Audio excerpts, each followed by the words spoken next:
ሰላም ጤና ይስጥልን አድማጭ ተመልካቾቻችን፣ የዕለቱ መረጃዎችን ይዤ መጥቻለሁ። መረጃና ዘገባዎችን እየተከታተላችሁ አብራችሁ እንድትቆዩ በአክብሮት እጠይቃለሁ። በዚህ ሰዓት ወደ እናንተ ከማደርሳቸው መረጃዎች መካከል በወሎ የሚንቀሳቀሰው የአማራ ፋኖ ብሔራዊ ንቅናቄ አጼ ምኒልክ ዕዝ በመንግስት ኃይሎች ላይ የወታደራዊ እርምጃ መውሰዱንና በዚህ ጎን ለጎን የፖለቲካ መኮንኖችን ለማብቃት በተቋቋመው የአክሊሉ ሀብተወልድ የፖለቲካ ማሰልጠኛ ማዕከል የሶስተኛ ዙር ሰልጣኞች ምርቃ ተካሂዷል ብሏል። በቀዳሚነት የምንመለከተው ዝርዝር ጉዳይ ነው። ለከበባ የገባውን ኃይል መልሰን ከበነዋል ሲል የአማራ ፋኖ ብሔራዊ ንቅናቄ ጎንደር ጠቅላይ ግዛት ሜጀር ጀነራል ውባንታ ባተ አንደኛ ኮር ገለጸ። ለከበባ የገባው የመንግስት ኃይል ምን ጉዳት እንዳስተናገደ በዝርዝር የምንመለከተው ይሆናል። መዋጮ ከፍለን ያቆምነው መንግስት አፈናቀለን ሲሉ የሐዋሳ ነዋሪዎች ቅሬታ አቀረቡ። በሐዋሳ ከተማ አዲስ ክፍለ ከተማ ውስጥ በተለምዶ የወንዝ ዳር ታጋይ መንደር ተብሎ በሚጠራው አካባቢ የሚኖር ነዋሪዎች ከቅርብ ጊዜ ወዲህ ከሚካሄደው የሐይቅ ዳር ኮሪደር ልማት ፕሮጀክት ጋር በተያያዘ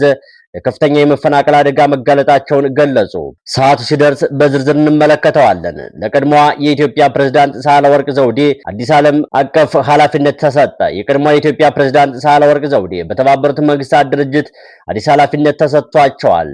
እንዴት እንደተሾሙና ምን የኃላፊነት ስራ እንደተሰጣቸው ጊዜው ሲደርስ እንመለከተዋለን። ሊባ በኢትዮጵያ፣ በኤርትራ፣ በሱዳንና በሶማሌ ዜጎች ላይ የመግቢያ እገዳ ጣለች። የምስራቅ ሊቢያ ባለስልጣናት ከአራት የአፍሪካ ሀገራት የሚመጡ ዜጎች ወደ ሀገሪቱ እንዳይገቡ አዲስ እገዳ ማስተላለፋቸው ተነግሯል። ይህም ሰዓቱ ሲደርስ በዝርዝር የምንመለከተው ጉዳይ ነው። የኢትዮጵያ የጭነት መርከብ ከረጅም ጊዜ በቆየት በኋላ ጉዟን እንደገና ጀምራለች ሲል የኢትዮጵያ የባህር ትራንስፖርትና ሎጂስቲክ አስታውቋል። በመጨረሻም የምንመለከተው ዝርዝር ጉዳይ ነው። የተወደዳችሁ የሚዲያችን ቤተሰቦች አብራችሁ ስትቆዩ እነዚህንና ሌሎች አዳዲስና ወቅታዊ መረጃዎችን ታደምጣላችሁና መልካም ቆይታ።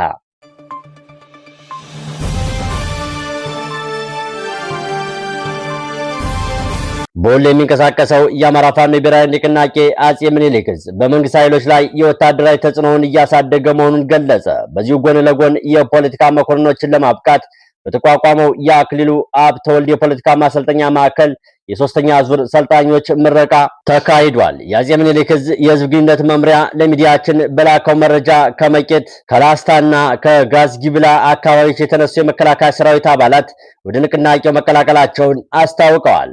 መረጃው እንደሚያመለክተው በሰኔ 16፣ 17 እና 18 2018 ዓ.ም ከተለያዩ የጦር ክፍሎች የመጡ 8 የመከላከያ አባላት ፋኖን ተቀላቅለዋል። እነዚህ ታጣቂዎች የተለያዩ የጦር መሳሪያዎችን እና የውጊያ ትጥቆችን ይዘው እንደተገኙ ተገልጿል። በሌላ በኩል የአክሊሉ ሀብተወልድ የፖለቲካ መኮንኖች ማሰልጠኛ ማዕከል ለሶስተኛ ዙር ያሰለጠናቸውን 27 የፖለቲካ መኮንኖች በይፋ አስመርቋል። ተመራቂዎቹ ከሚያዝያ 7 እስከ ሰኔ 16 ቀን 2018 ዓ.ም ድረስ የቆዩ ጥልቅ ስልጠና ተከታትለዋል። በስልጠናው ወቅት ተሳታፊዎቹ በፖለቲካ፣ በመንግስት አወቃቀር፣ በህገ መንግስት፣ በርዕዮተ ዓለም፣ በፕሮፓጋንዳና በህዝብ ንቅናቄ ስራዎች ዙሪያ ሰፊ የንድፈ ሐሳብና የተግባር ትምህርት ማግኘታቸው ተገልጿል። በምዕራብ ወሎ በተለያዩ አካባቢዎች በመዘዋወር የህዝብ ግንኙነትና የንቅናቄ ስራዎችን በተግባር ማከናወናቸው ተጠቁሟል። የህዝብ ግንኙነት መምሪያው እንዳስረዳው አሁን የሚካሄደው ትግል ከወታደራዊ እንቅስቃሴ በተጨማሪ የሐሳብና የመረጃ ትግልን የሚጠይቅ በመሆኑ የፖለቲካ መኮንኖች በህዝብ ማስተማር፣ በማደራጀትና በንቅናቄው ዓላማ ዙሪያ ግንዛቤ በመፍጠር ከፍተኛ ሚና እንደሚኖራቸው ተገልጿል። ተመራቂዎቹ በቆይታቸው የፖለቲካ ስርዓት፣ የመንግስት መሰረታዊ ግዴታዎች፣ ህገ መንግስት፣ አገረ መንግስት፣ ርዕዮተ ዓለም፣ የጦርነት ፕሮፓጋንዳና የንቅናቄ ፍልስፍናን ጨምሮ በርካታ ርዕሶች ላይ ጥልቅ ስልጠና መውሰዳቸው ተገልጿል።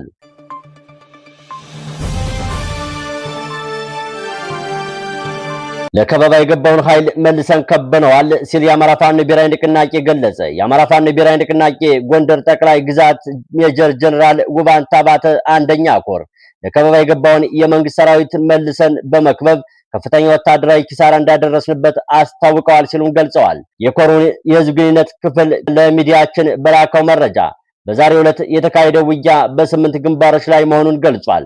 በንቅናቄ ታሪክ የመጀመሪያው ክፍለ ጦር ተብሎ የሚጠራው ጉና ክፍለ ጦር በስሩ የሚገኙ አንዳቤት ብርጌድ በአንዳቤት ወረዳና በአካባቢው ባሉ በርካታ ስፍራዎች ውጊያ ማካሄዱን ገልጿል። መረጃው እንደሚያመላክተው በሜካናይዝድና በእግረኛ ኃይል ታጅቦ የገባው የመንግስት ሰራዊት ጥቃት ለመፈጸም ቢሞክርም በፋኖ ኃይሎች በተደረገው ጠንካራ ምላሽ ምክንያት ከፍተኛ የሰው የቁሳቁስና የስነ-ልቦና ኪሳራ አስተናግዷል ተብሏል። በዚሁ ግጭት ወቅት በአካባቢው ህብረተሰብ ንብረቶች ላይ ጉዳት መድረሱን የገለጹ ነዋሪዎች ገንዘብ፣ የግል ንብረትና የማህበራዊ ተቋማት ቁሳቁሶች መዝረፋቸውንና መውደማቸውንም ገልጸዋል። የመካነ ስላሴ ቀበሌ የእንስሳት ሕክምና ማዕከልና የቀበሌው የማህበራት ሰነዶች ከፍተኛ ጉዳት እንደደረሰባቸው ተገልጿል። በተጨማሪም የመካነ ስላሴ አንደኛ ደረጃ ሙሉ ሳይክል ትምህርት ቤት የርዕሰ መምህሩ ቢሮና የመምህራን ማረፊያ ጉዳት እንደደረሰባቸው ተጠቁሟል። በሌላ በኩል የአማራ ፋኖ ብሔራዊ ንቅናቄ ጎንደር ጠቅላይ ግዛት 204ኛ አስቻለው ደሴ ክፍለ ጦር የመንግስት ሰራዊት አባላት ወደ ፋኖ መቀላቀላቸውን አስታውቋል።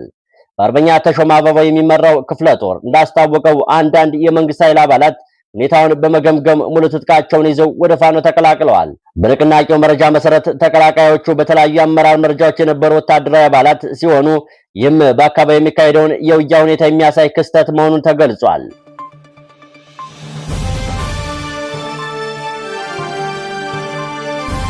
መዋጮ ከፍለን ያቆምነው መንግስት አፈናቀለን ሲሉ የሐዋሳ ነዋሪዎች ቅሬታ አቀረቡ። በሐዋሳ ከተማ አዲስ ክፍለ ከተማ ውስጥ በተለምዶ የወንዝ ዳር ታጋይ መንደር ተብሎ በሚጠራው አካባቢ የሚኖር ነዋሪዎች ከቅርብ ጊዜ ወዲህ ከሚካሄድ የሐይቅ ዳር ኮሪደር ልማት ፕሮጀክት ጋር በተያያዘው ለከፍተኛ የመፈናቀል አደጋ መገለጣቸው ተገልጿል።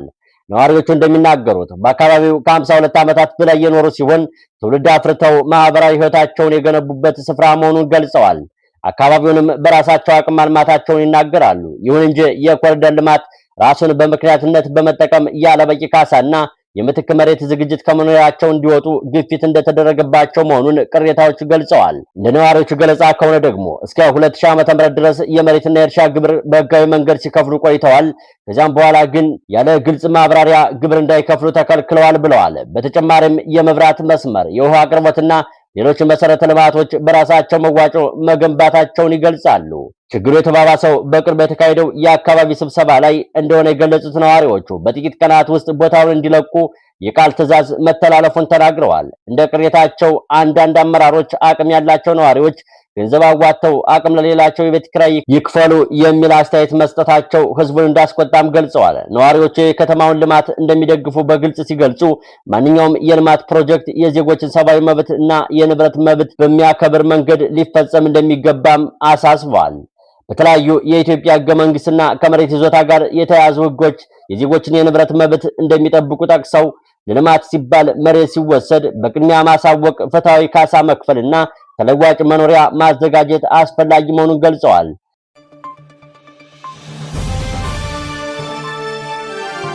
ለቀድሞዋ ፕሬዝዳንት ሳህለወርቅ ዘውዴ አዲስ ዓለም አቀፍ ኃላፊነት ተሰጠ። የቀድሞዋ የኢትዮጵያ ፕሬዝዳንት ሳህለወርቅ ዘውዴ በተባበሩት መንግስታት ድርጅት አዲስ ኃላፊነት ተሰጥቷቸዋል። ይህ ሹመት የተሰጣቸው በድርጅቱ ዋና ጸሐፊ በኩል መሆኑ ተገልጿል። ሳህለወርቅ ዘውዴ በፕሬዝዳንትነት ዘመናቸው የተለያዩ ፖለቲካዊ ጉዳዮች ላይ በሰፊው ሲነገርላቸው የቆዩ ሲሆን በተለይም ጦርነትን በተመለከተ ያላቸው አቋም ከመንግስት አመራሮች ጋር የአመለካከት ልዩነት ፈጥሮ እንደነበር ብዙ ጊዜ ሲገለጽ ቆይቷል። ከፕሬዝዳንትነት ስራቸው በኋላም በአፍሪካ ህብረት የምርጫ ታዛቢዎች ቡድን መሪነት ጨምሮ በበርካታ ዓለም አቀፍ ተግባራት ተሳትፈዋል። አሁን ደግሞ የተባበሩት መንግስታት ዋና ጸሐፊ አንቶኒዮ ጉተሬዝ በምዕራብ አፍሪካና በሳህል ቀጠና የሚገኘውን የተመድ ቢሮ ገለልተኛ ስትራቴጂካዊ ግምገማ እንዲያካሂዱ መሾማቸው ተነግሯል። ይህ ቢሮ በቀጠናው ለሚፈጠሩ የደህንነትና የፖለቲካ ችግሮች በሚሰጠው ምላሽ ላይ በተደጋጋሚ ትችት ሲቀርብበት የቆየ ሲሆን ሳህለወርቅ ዘውዴ የተቋሙን ጥንካሬዎችና ድክመቶች በመገምገም ለማሻሻያ ምክረ ሀሳቦች እንዲያቀርቡ ይጠበቃል። በቅርቡ ወደ ኒውዮርክ በማቅናት ከተመድ የጸጥታ ምክር ቤት አባላት ጋር ውይይት እንደሚያደርጉ ተገልጿል። ከዚያም ወደ ሴኔጋል ዋና ከተማ ዳካር በማቅናት ከቀጠናው አመራሮች ጋር ተወያይተው ስራቸውን ይጀምራሉም ተብሏል። ለዚህ ኃላፊነት ከተመረጡት ምክንያቶች መካከል ቀደም ሲል በሴኔጋል በማሊና በኬፕ ቨርዲ የኢትዮጵያ አምባሳደር ሆነው በማገልገላቸው ስለ ቀጠና ያላቸው ልምድና ግንዛቤ ተጠቃሽ መሆኑ ተነግሯል።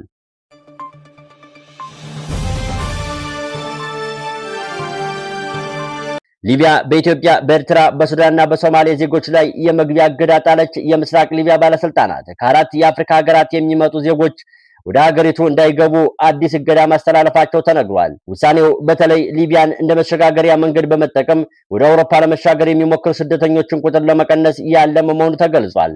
እገዳ የሚመለከታቸው የኢትዮጵያ፣ የኤርትራ፣ የሱዳንና የሶማሌ ዜጎች ሲሆኑ በየብስ በአየር ወይም በባህር መንገድ ወደ ሊቢያ እንዳይገቡ ተከልክሏል። ሆኖም ዲፕሎማቶች፣ የጤና ባለሙያዎችና በትምህርት ዘርፍ የሚሰሩ ሰዎች እዚህ እገዳ ነፃ መሆናቸው ተገልጿል።